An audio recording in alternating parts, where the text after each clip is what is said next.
Hey, what's up? Ignore that I'm wearing the exact same outfit that I did in the outro of my last video because I am filming this right after. I've been waiting days to do this. Anyway, I never do monthly reading wrap-ups. I feel like on average I read between 3 to 4, sometimes on a good month, 5 books. And I feel like that is above average for the general person. For book consumers, it doesn't seem like that much. But for me, personally, in June, I read 10. Sue me. I discovered Rina Kent and I found out that I love her, and I want to read dark romances sometimes, but I don't like the cheap shot on the like blurred lines of consent. And when I mean blurred lines, like I'm trying to say the word that YouTube would like for me to say. Blurred lines, I mean like line crossed, explicit no's, you know what I mean? Does that make sense? Anyway, we're going to do a quick reading wrap up because I read so many books in June. Okay, the first book that I read this month was One Perfect Storm by Carly Fortune. It was my first Carly Fortune book, and like I get the hype. Like I know some people are like, oh, they're good books but not my favorite, and then some people are like, oh, I read her books every summer, stuff like that. I get it. This was my first one. I loved it. I really felt like the characters were fleshed out. I felt like the reasons that this like friends to lovers romance hadn't happened a million times before, it made sense. Like it wasn't like this like super obvious that they loved each other to them. Like it was obvious to everyone else, which I feel like books try to do a lot, but then it just kind of doesn't translate as to why they couldn't see it. But I like it. I feel like the reasons it hadn't happened made a lot of sense. Or like anytime one of them had tried to kind of pursue it, it was like, oh no, it doesn't feel like the right time, stuff like that. I also read this in 3 days.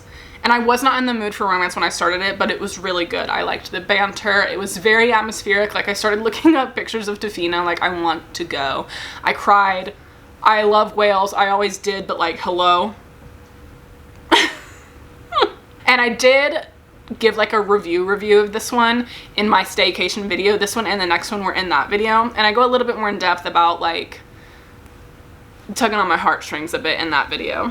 Okay, and then the next book I read was One by One by Ruth Ware. This was also my first Ruth Ware book. I liked it. It was a classic like whodunit, also very atmospheric. It was in the French Alps. They're like snowed in, and yet they like escape. Like that was very cool. It does have a dual POV, and it does make you question the narrators, which I kind of eat up in like a mystery thriller. I also like, there's one, I guess, which is technically the main character. I guess you're always gonna have a main character even if you have multiple POVs. Thank goodness she wasn't an idiot. Like I feel like sometimes in mystery thrillers everyone's just an idiot. She made a little sense though, and I appreciate that. I also feel like was it the craziest thriller I've ever read? No, but I was never bored, and I figured out who the suspect or like the was pretty early on, but it didn't ruin it for me because I wanted to know why. I wanted to know how that was gonna finish, and like, you know what I mean? Also the like added reason like why they were there had a mystery in itself because they were all colleagues, and there was one person that was a little bit like kind of a colleague but not anymore. Turns out she was like kind of like a big deal, ended up being like a big deal. Anyway, all right, and then okay, those were the 2 books that I read this month that were not Rina Kent. I discovered Rina Kent. Okay, hold on. I've known who she was, but I am very wary with dark romances. I feel like there are cheap shots about consent in there, and that's just not my cup of tea. I don't like it. I don't like romanticizing it. I think there are, and don't get me wrong, as someone that worked in a bookstore, you read what you want to read. You like what you want to like. But I have seen so many young girls and young people reaching for those books, and I just feel like there are some things that you should not read before you like really develop, or like I personally don't think you should read some of these crazy things until you're experienced in your own intimate life, because I don't think all of these things should be normalized. They are fun to read about sometimes, but not everything in dark romances need to be normalized. That being said, Rina Kent's books have this like added layer of mystery, and like she says that in her books, like about the author, she's always loved that kind of stuff, so she adds it in there, and I like it. It raises the stakes. It gives like a really good plot aside from the romance. I also feel like she like makes sense with like these characters who are like in the mafia. I feel like I read a lot of books that are like, yeah, we're in the dark romance and we're in a gang and we're in the mafia, but then like it doesn't actually exist, or like they don't talk about it. Again, that doesn't necessarily need to be romanticized, but have I been making jokes about finding someone in the Russian mob? Yes. So the first one I read, I went a little bit out of order. Like if you read a Rina Kent book and you like it and you think you want to keep going, highly recommend having some self-control and going back to the beginning. You know what I mean? So what I did is technically on her list of reading order, I think I started with like the 26th book out of like 40, but I started with the Deception trilogy. And so obviously that's 3 books. I'm going to kind of talk about them together because I don't want to talk too much about like what happened in the later books. I don't want to spoil it. But this follows Adrian Volkov and then,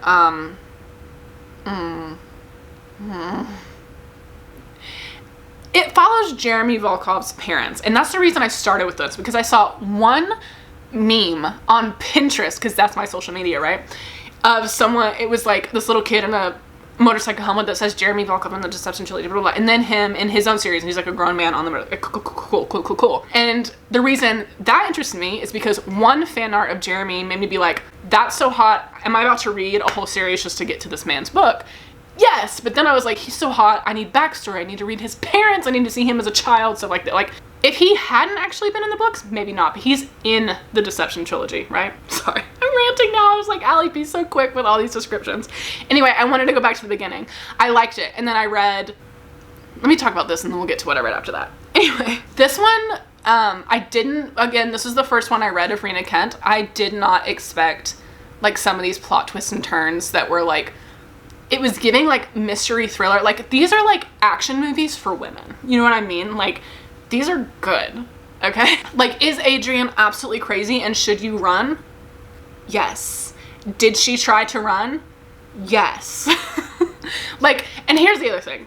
I feel like a lot of people are like, oh, I like the villain, and people try to ride the villain, but he's secretly a good guy. Those are my favorite kind of villains. These are not good villains. These are villains, but it's still very interesting to read about. Like, I liked it.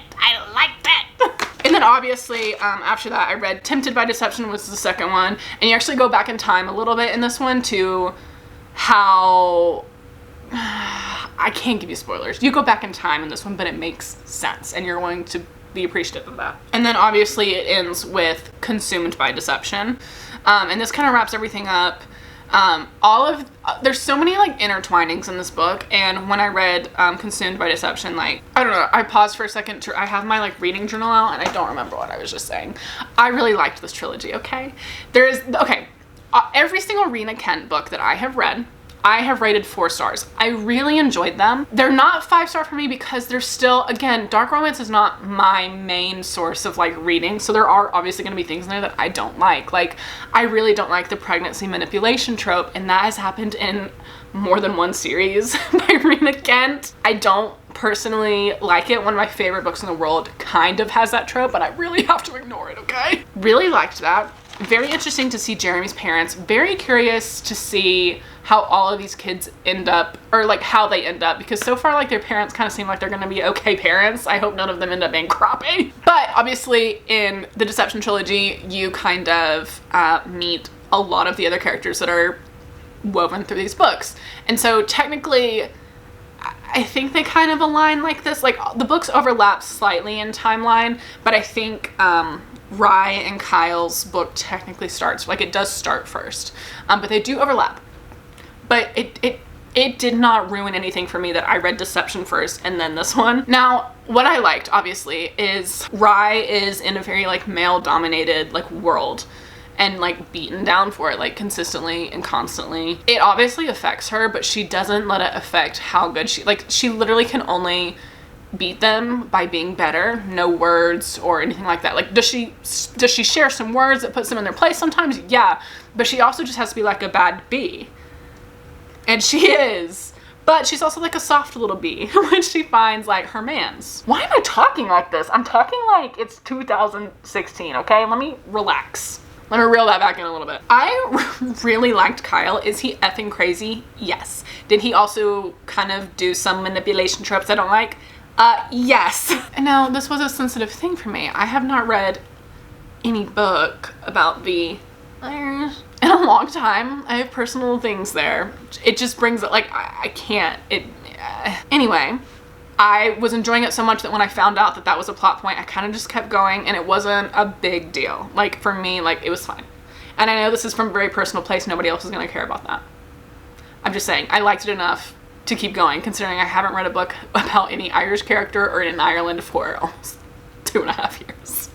And then, so this was Throne of Power, and then it's a duet, and the next one is Throne of Vengeance. And this one kind of does the same thing, where the book I read, or like the duet I read after this, was about Rye's twin sister that takes place like 8 years before this. So I kind of went back in time several times to read these, but I'm gonna catch back up. This one was also a duet. This one was, you know, they're a little bit younger. It's mafia adjacent. Like, the sister Ray does not have a major plot point in both of these duets is that she's not part of the mafia, but obviously the mafia comes up because her twin sister has involvement.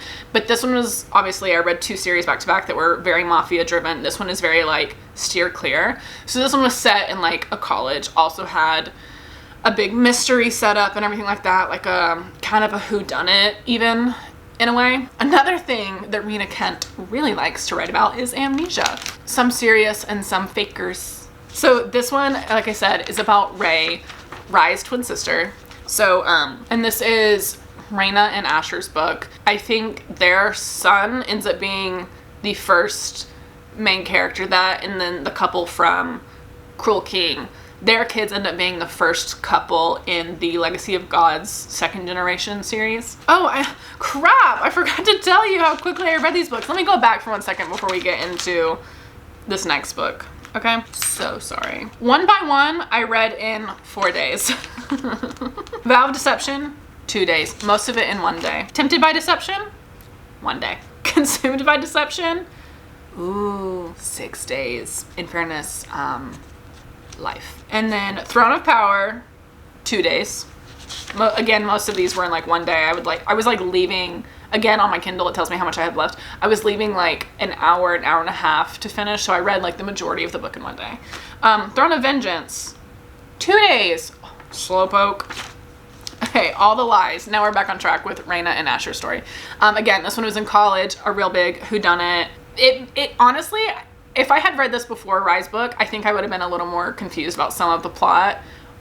But I don't know that because I might have been shocked by it, but I already knew kind of like, it didn't ruin the plot for me. In fact, it made me just like completely understand a lot of things, which I guess was easy considering Rina had like no memories at the beginning of the book. But this one was really cool because it was like Rina wakes up in the hospital with not a lot of memories. She goes back to school and there's like so many people that have this like vendetta against her and like want her like, and she's like, why? And like she wakes up, she realizes people are telling her like she was a mean girl, like she was like kind of an evil person. And now she's like woken up being like, why? Like I don't want to be that person, I'm not. And like so she's picking up the pieces, or she's trying to, because she doesn't remember anything, but everyone else does remember what has happened. So like they're not happy. I read this one in 1 day. And then the sequel to this one, both of the twins only had duets. I read the next one also in 1 day. And this one dives again more into the, like, it picks up where the last one left off. It really does dive into that like amnesia thing. And I feel like sometimes when books have like the amnesia trope, especially if you start out like with no memories and you're like kind of picking up the pieces with the character, sometimes you forget that like Rina and Asher knew each other, like growing up knew each other. So you have to remind yourself like, oh my gosh, they're not like strangers meeting for the first time. Like they know each other. I really liked them.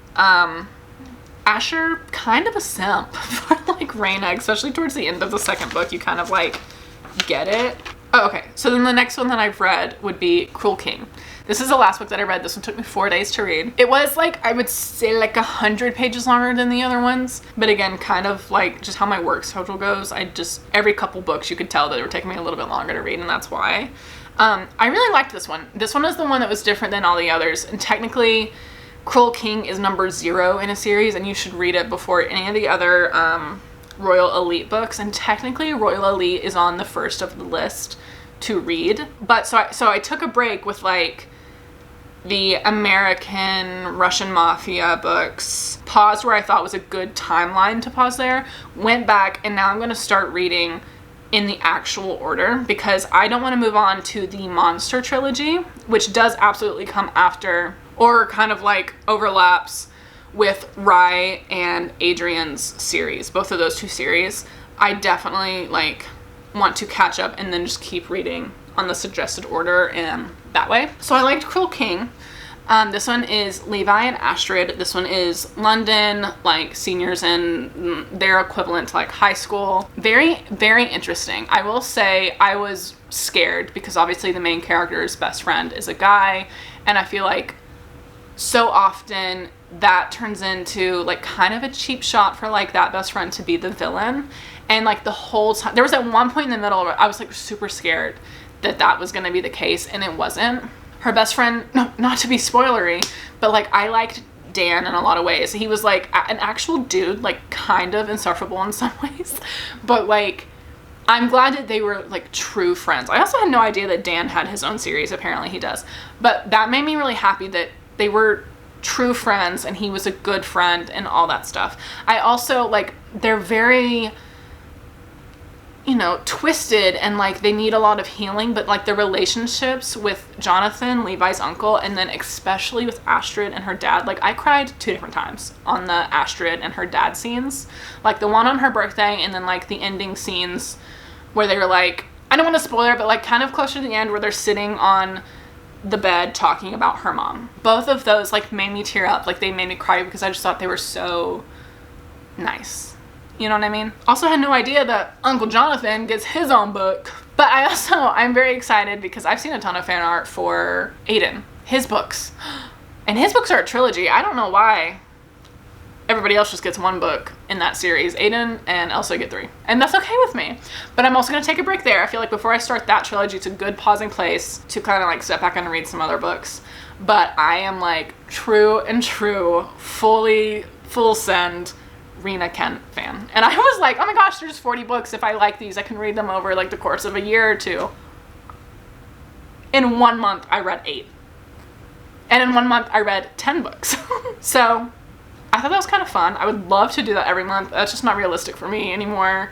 Or I don't know if it ever was. These books are just really fast to read. I think these books, according to Kindle and according to my reading speed, which I would say is like average to kind of fast reading, I think the books took me like 4 hours to get through, so I would just read them in like small chunks. Like I probably would sit down 3 times and then the books would like be done.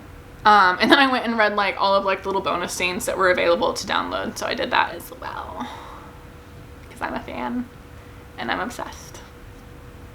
And I can't wait, but I want to take my time. I'm so excited to continue with the Royal Elite. Super excited for that Monster trilogy because I kind of know the plot. It's kind of like alluded to at the end of Rye's story. And super excited for the Legacy of Gods, but it's going to be so weird seeing like all of these children kind of like being together, being adults, and whatever else they get up to. I don't know. So that is my reading wrap up and me fangirling over Rina Kent for like 20 minutes. Yeah.